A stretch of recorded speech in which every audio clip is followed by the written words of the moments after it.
இந்த பொள்ளாச்சி விவகாரம் குறித்து தமிழ்நாடும் உலகமும் கல்வி உலகமும் அறிவுலகமும் அரசியல் உலகமும் ஆட்சி உலகமும் நீதி உலகமும் தவிக்கிற தவிப்பை நீங்கள் பார்ப்பீர்கள்.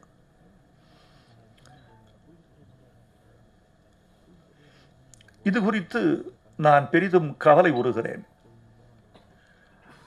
அடிக்கடி அது குறித்த சிந்தனை வந்து வந்து போகிறது. ஒரு பெண்ணின் கதறல் அரை தூக்கத்தை கெடுக்கிறது. இவள் ஒருத்தி மட்டும்தானா? இந்த குரல் மட்டும்தானே கேட்கப்பட்டிருக்கிறது? கேளாத குரல்கள் எத்தனை! பொள்ளாச்சி மட்டும்தான் தமிழ்நாட்டின் ஊரா? வெவ்வேறு பெயர்களில் வெவ்வேறு புனைவுகளில் வெவ்வேறு ஊர்களில் இது நிகழாது இருக்குமா? நாம் தெரியாதிருந்தால் நிகழவில்லை என்று பொருளா? இதற்கு என்ன அடிப்படை காரணம்? பெண்ணை சரியாக வளர்க்கவில்லை, ஆணை சரியாக வளர்க்கவில்லை, சமூகம் சரியில்லை, காவல்துறை சரியில்லை என்பதெல்லாம் மேற்போக்கான காரணங்கள். அடிப்படை காரணம் என்று ஒன்று உண்டு. மனிதன் இயல்பாகவே மிருகத்தின் குழந்தை. இந்த மிருக மனம் இருக்கிறதே, இதை பண்படுத்தத்தான் கல்வி, கலை, பாசம், கண்ணீர், உறவுகள் எல்லாம். அந்த மிருகங்கள் இந்த நான்காலும் பண்படுத்தப்படாத மன நோயாளிகள். காமம் என்பது ஒரு மனநோய், அது ஒரு பைத்தியம். பைத்தியக்காரர்கள் எங்கள் மலர்களை சிதைத்திருக்கிறார்கள். பைத்தியம்தான். எது தெரியுமா பைத்தியம்? மனிதன் ஒவ்வொரு முறையும் பைத்தியமாகிறான். ஒவ்வொரு சனமும் பைத்தியத்தின் எல்லைக்கு போகிறான். அதிகமான சிரிப்பு ஒரு பைத்தியம், அதிகமான அழுகை ஒரு பைத்தியம், அதிகமான துயரம் ஒரு பைத்தியம், அதிகமான கண்ணீர் ஒரு பைத்தியம், அதிகமான சிரிப்பு ஒரு பைத்தியம் என்றால் உங்களை மறந்துவிட்டு பைத்தியத்தின் எல்லைக்கு போகிறீர்கள். அதிகமான காமம் ஒரு பைத்தியம் என்றால் தன்னிலை தெரிந்து அதுவரைக்கும் மனிதர்கள் போகிறார்கள். மீண்டும் தரைக்கு திரும்பி விட்டால் அவன் சராசரி மனிதன், திரும்பாதிருந்தால் பைத்தியம், தொடர்ந்த பைத்தியம். இந்த மனநோயாளிகளை தயாரிப்பதில் இந்த சமூகத்துக்குரிய பங்கு என்ன? இது ஒரு நாள் 2 நாள் கதை அல்ல. நம்முடைய கல்வி முறைகள், நம்முடைய கலாச்சார முறைகள், நம்முடைய பண்பாட்டு நெறிகள், நம்முடைய மரபணுக்கள் எல்லாமே மாறி வந்தால் ஒழிய இந்த மிருகங்களை ஒழிக்க முடியாது. சொல்கிறார்கள், நடுத்தெருவில் நிறுத்தி அந்த மிருகங்களை தோல் உரியுங்கள் என்று சொல்கிறார்கள். அவ்வளவு கோபம் இருக்கு சமூகத்தில்.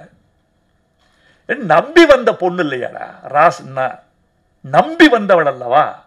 வாமாங்கிறான், வந்துட்டா. எவ்வளவு நம்பிக்கை, எவ்வளவு நல்லவள், எவ்வளவு வெள்ளிந்தி சிரிக்கியாக இருந்திருக்கிறாள் அவ. நல்லவ நம்பில வந்திருக்கா.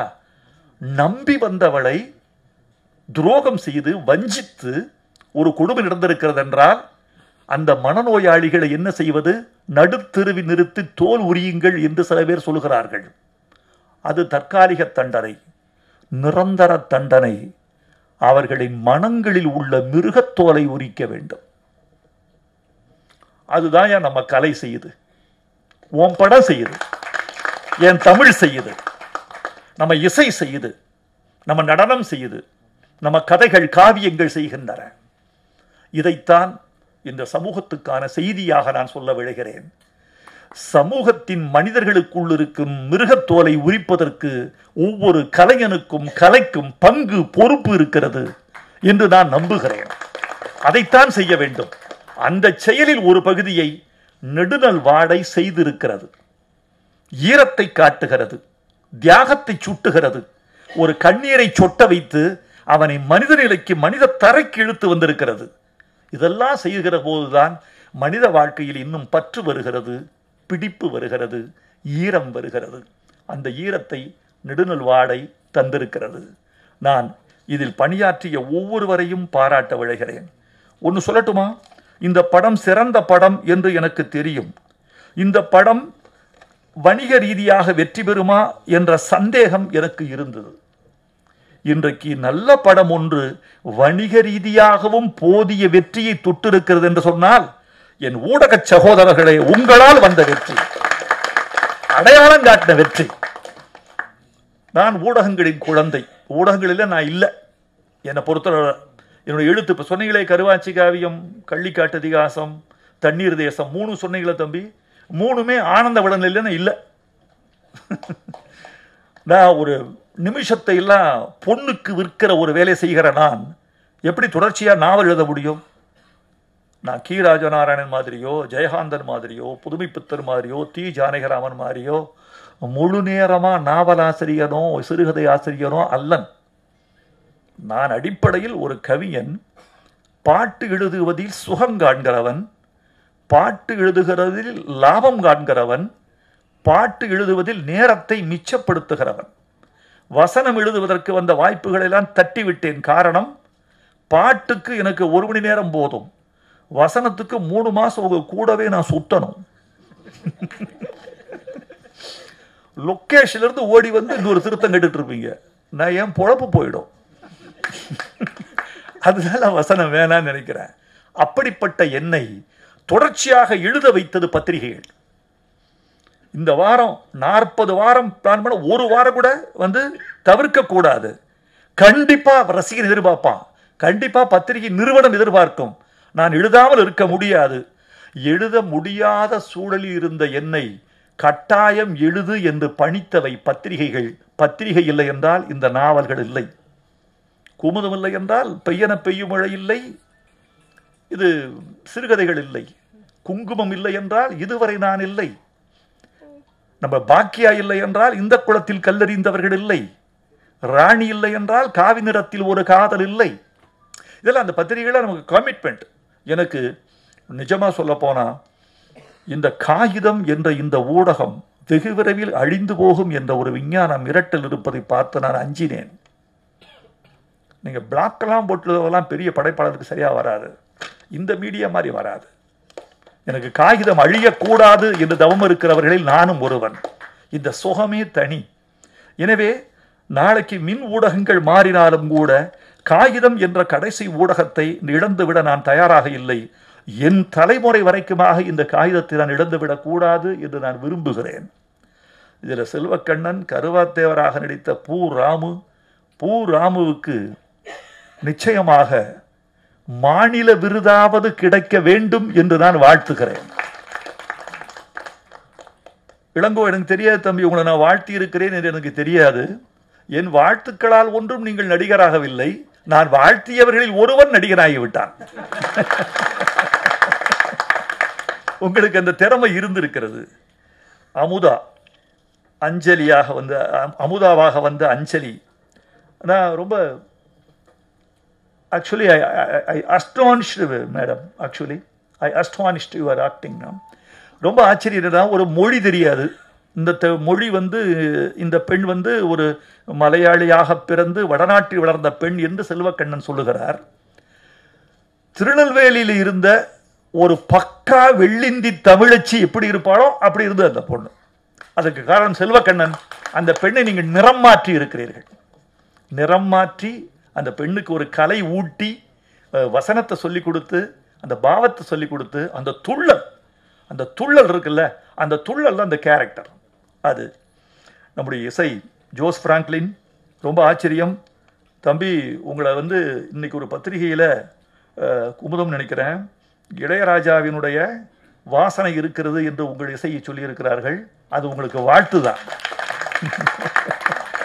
அது உங்களுக்கு வாழ்த்துதான். எனக்கு ரொம்ப மகிழ்ச்சி. எல்லாரும் வரிகளை பாராட்டுவதற்கு என்ன தெரியுமா காரணம்? நீங்கள் தான் அதை கேட்க விட்டீர்கள்.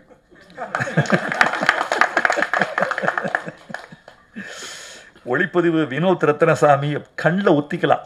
இவர் சொன்னாரே, நான் திருநெல்வேலியிலே வாழ்ந்தேன்னு சொன்னாரே, அந்த கரும்பு காடு, அந்த கிணறு, அந்த மலை, அந்த புழுதி, என்ன தெரியுமா? நான் ரொம்ப பேசுறேனோ? உங்களை பார்க்கும்போது ஆசையா இருக்கு. நல்ல ஒளிப்பதிவுங்கிறது என்ன தெரியுமா மாறி போச்சு இப்போ? அழுக்கில் அழகியல் காட்டுபவன் நல்ல ஒளிப்பதிவாளன். நடிகன் யார் தெரியுமா? நடிக்காதவன், பாத்திரமாக இருப்பவன். நடித்தல் அல்ல, இருத்தல். அதான் நல்ல நடிப்பு. நல்ல இசையமைப்பாளன் யார் தெரியுமா? பின்னணி இசை செய்கிற போது எங்கு ஒலியே இருக்கக்கூடாது என்று முடிவு செய்கிறவன் நல்ல இசையமைப்பாளன். அந்த மௌனத்தை கம்போஸ் பண்றவன். சில பேர் இந்த ஃப்ரேம்ல எங்கே நான் மிஸ் பண்ணவே மாட்டேன், 2.25 மட்டும் நான் மட்டும்தான் இருக்கணும், தொலைச்சிருவேன் நாய் போட்டு திணிச்சு. எத்தனை வாத்தியங்கள் இருக்கோ நான் ஒண்ணு முடிவு பண்ணிட்டேன் இன்னைக்கு. இல்ல இல்ல, எங்க மௌனத்தை இசையமைக்கணும் என்று தெரிந்து நல்ல இசையமைப்பாளன். காசி விஸ்வநாதன் நமக்கு ஒரு பெரிய செல்வம். காசி, ரொம்ப மகிழ்ச்சி. உங்க தென்மேற்கு பருவ காட்டிலிருந்து நான் உங்களை பார்த்துட்டு இருக்கேன், அதுக்கு முன்னாடி பார்த்துட்டு இருக்கேன். நீங்க தமிழ்நாட்டுக்கு கிடைச்ச ஒரு முக்கியமான ஒரு கலை செல்வம். வாழ்த்துக்கள். எஸ்கேப் ஆர்டிஸ்ட் மதன் அவருக்கு நன்றி சொல்லணும். இன்னைக்கு ஒரு படத்தை வெளியிடுவது எவ்வளவு சிரமம் தெரியுமா? இன்னைக்கு ஒரு செய்தி பார்த்தீங்களா? பிரசவம் தான் ரொம்ப கஷ்டம்ங்கிறதுக்கு ஒரு எடுத்துக்காட்டு நீங்க பார்த்தீங்களா? தலை துண்டிக்கப்பட்டு உடல் மட்டும் தாயின் வயிற்றுக்குள் இருக்கிறது, பிரிந்து போன தலை மட்டும் பிரசவத்தில் வெளிவந்திருக்கிறது. பார்த்துட்டு நினைச்சே பார்க்க முடியல. ஒரு பெண் குழந்தையை பிரசவம் செய்வதும் அது முழு உடலோடு வெளியே பிரசவம் செய்வதும் ஒரு படத்தின் எல்லா ரீல்களையும் இந்த பிரசவம் செய்வது ஒண்ணுதான். இன்னைக்கு அவ்வளவு இதா இருக்கு. இன்னைக்கு படம் எடுப்பதற்கு 50 பேர், படத்தை வெளியிடுவதற்கு 500 பேர், படம் பார்ப்பதற்கு ஒரு 5 லட்சம் பேர். இதான் சினிமா. அவ்வளவு சுலபம் அல்ல. ஒரு கலைஞன் இன்னைக்கு ஒரு 10 தடைகளை தாண்டாமல் ஒரு படம் திரைக்கு வருவதில்லை. எனவே ஒரு படம் திரைக்கு வந்துவிட்டது என்றாலே எல்லாமே தெரியும், எல்லா துன்பங்களுமே தெரியும், சொல்லவே வேண்டியதில்லை. இத்தனை துன்பங்களை தாண்டித்தான் ஒரு படம் வெளிவருகிறது. ஒரு படம் தோற்று போகிற போது நான் வருத்தப்படுகிறேன். அது யார் படமோ, எவர் படமோ, ஒரு படம் தோற்று போகிற போது அட பாவிகளே, 2 ஆண்டுகள் உழைத்திருப்பீர்களே, எவ்வளவு பொருள், எவ்வளவு வியர்வை, எவ்வளவு மன அழுத்தம். இந்த லொகேஷன்ல இவங்க படுகிற பாடு இருக்கு பாருங்க. ரொம்ப பெரிய துன்பம் கோஆர்டினேஷன் தான், ஒருங்கிணைத்தல். அந்த ஒருங்கிணைப்புக்குள்ள இவங்க படுகிற பாடு. அதனால தான் சொல்லுவேன், எதிரியா கூட இரு, உன் உழைப்புக்கு ஊதியம் கிடைக்க வேண்டும் தம்பி என்று நான் அவர்களை வாழ்த்துவேன். ஒரு படமும் வெற்றி பெறணும். இன்னைக்கு நெடுநல் வாடையின் வெற்றி எனக்கு ரொம்ப மகிழ்ச்சியை தருகிறது. தயாரிப்பாளர்கள் அந்த 50 பேர் நண்பர்களுக்கு என்னுடைய வாழ்த்துக்களை நான் தெரிவித்துக் கொள்கிறேன். இந்த நேரத்தில் நான் என்ன சொல்ல விரும்புவது, தமிழ் திரைப்பட பாட்டு கொஞ்சம் தொய்வடைந்திருப்பதாக நான் கருதுகிறேன். இந்த நேரத்தில் என் செய்தியை சொல்லி விடைபெறுகிறேன். தமிழ் திரைப்பட பாட்டு சற்றே தொய்வடைந்திருக்கிறது. பாடத்தில் பாடல்களின் எண்ணிக்கையும் குறைந்து கொண்டிருக்கிறது. படத்தின் நீளம் 2ஆம் உலகப் போரின் போது இருந்த நீளத்தை விட குறைந்து விட்டது. 2 மணி நேரத்தில் முழு கதையும் சொல்லி 6 பாடல்கள் போட இடமில்லை. 2 மணி நேரம் 10 நிமிடம் என்பது ஒரு படத்தின் அதிகபட்ச நீளமாகிவிட்டது. அதிகபட்ச நீளத்தில் அந்த 2 மணி நேரம் 10 நிமிடமும் தொலைபேசியை தொடாமல் இருப்பவன் பெரிய தவஞானி. இந்த தொலைபேசியை தாண்டி படத்தை அவன் கவனத்துக்குள் செலுத்த வேண்டியிருக்கிறது. அவன் மூளையை தொலைபேசியிலிருந்து பீத்து எடுப்பவன் பெரிய இயக்குடன். அவ்வளவு பெரிய விஷயம் இருக்கு. இதுக்கு மத்தியில் பாடல்களின் எண்ணிக்கை குறைஞ்சு போச்சு. என் நண்பர் வாலி சொல்லுவார், என்னையா நம்ம பொழப்பே கெட்டுரும் போல் இருக்கு, என்ன சொல்றீங்க? ஒரு காலத்தில் 50 பாட்டுன்னா, அப்புறம் 40 பாட்டுன்னா, அப்புறம் 30 பாட்டுன்னா, கடைசியில் 10 பாட்டுன்னா, அப்புறம் 5 பாட்டுன்னா, 4 பாட்டுன்னா, அப்புறம் 2 பாட்டுன்னா, கடைசியில் நிப்பாட்டுங்கிறான். எண்ணிக்கை குறைந்து கொண்டே வருகிறது. எண்ணிக்கை குறைவது பற்றி வருத்தம் இல்லை. ஆனால் எண்ணங்கள் குறையாத பாட்டு வேண்டுமே என்பதுதான் எங்களை போன்றவர்களின் தமிழர்களின் ஆசை. தமிழர்களுக்கு இந்த திரைப்பட பாட்டு என்ன தெரியுமா செய்யுது? கவிதையின் வேலையை மாறுவேஷம் போட்டு செய்கிறது திரைப்பட பாட்டு. ஆப்பிளை என்ன சொல்வார்கள்? ஆப்பிளுக்கும் வாழைப்பழத்துக்கும் ஒரு சின்ன உறவு இருப்பதாக சொல்லுவார்கள். இந்த வாழைப்பழம் இருக்கிறதே, அது ஏழைகளின் ஆப்பிள் என்பார்கள். ஒரு ஆப்பிள் 35 ரூபான்னு வைங்க. இன்னைக்கு ஒரு வாழைப்பழம் 35 ரூபா. 35 ரூபா தானே? 30 ரூபா 35 ரூபா இருக்கலாம். நல்ல ஆப்பிள். அதில் வெவ்வேறு ஆப்பிள்லாம் இருக்குல்ல. ஒரு வாழைப்பழம் இன்னைக்கு நல்ல மலை வாழைப்பழமே 15 ரூபா விற்குது. செவ்வாழை 15 ரூபா, பூவம்பழம் 8 ரூபா. ஆனால் என்ன இருந்தாலும் ஆப்பிளை விட 3 மடங்கு கம்மியாக தான் இருக்க வாழைப்பழம். ஏழைகளின் ஆப்பிள் வாழைப்பழம் என்பார்கள். பாமரர்களின் கவிதை திரைப்பட பாட்டு என்பேன் நான். தமிழாற்றுப்படை இன்றோடு நான் நிறைவு செய்திருக்கிறேன். 23 ஆளுமைகள், தொல்காப்பியர், கபிலர், ஔவையார், இளங்கோ, கம்பர், திருவள்ளுவர், ஆண்டாள், அப்பர், திருமூலர், வள்ளலார், பாரதியார், பாரதிதாசன், கலைஞர், கண்ணதாசன், ஜெயகாந்தன், அப்துல் ரஹ்மான். இந்த வரிசையில் அண்ணாவை கடந்த மாதம் அரங்கேற்றினேன். 23வது ஆளுமை. 24வது ஆளுமையாக திருச்சியில் மே மாதம் 5ஆம் தேதி அரங்கேற்றுகிறேன். பெரியார். அதோடு தமிழாற்றுப்படையின் ஒரு பெரும்பணி தற்காலிகமாக நிறைவடைகிறது. நூலாக வெளிவருகிறது ஜூலை 12. இனி முழுக்க நான் உங்களுக்கு திரைப்பட பாட்டுக்கு, கவிதைக்கு, இந்த வேலை இதற்காகத்தான் 2.5 ஆண்டுகள் நான் தவம் செய்து கொண்டிருந்தேன். 2.5 ஆண்டு முடிஞ்சது. என் வனவாசம் முடிஞ்சது. வெளியே வருகிறேன்.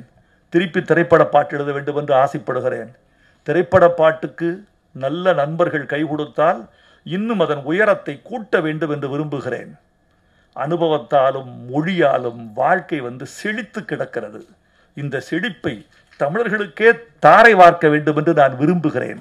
எனவே மீண்டும் திரைப்படத்துறைக்கும் கவிதைத்துறைக்கும் என் நேரத்தின் பெரும்பங்கை செலவழிக்க வேண்டும் என்று ஆசைப்படுகிறேன். நெடுநல் வாழையில் இதையும் ஒரு செய்தியாக சொல்லுகிறேன். வாழ்க இந்த குழு. வணக்கம். உங்கள் ஒத்துழைப்புக்கு மிக்க நன்றி. விடைபெறுகிறேன். உண்மை செய்திகளை உங்கள் கண்முன் கொண்டு வரும் காவிரி நியூஸின் யூடியூப் சேனலை சப்ஸ்கிரைப் செய்யுங்கள். நொடிக்கு நொடி நாட்டு நடப்புகளை தெரிந்து கொள்ள kaverinews.tv, Facebook, Instagram, Twitter போன்ற சமூக வலைதள பக்கங்களோடு எப்போதும் இணைந்திருங்கள்.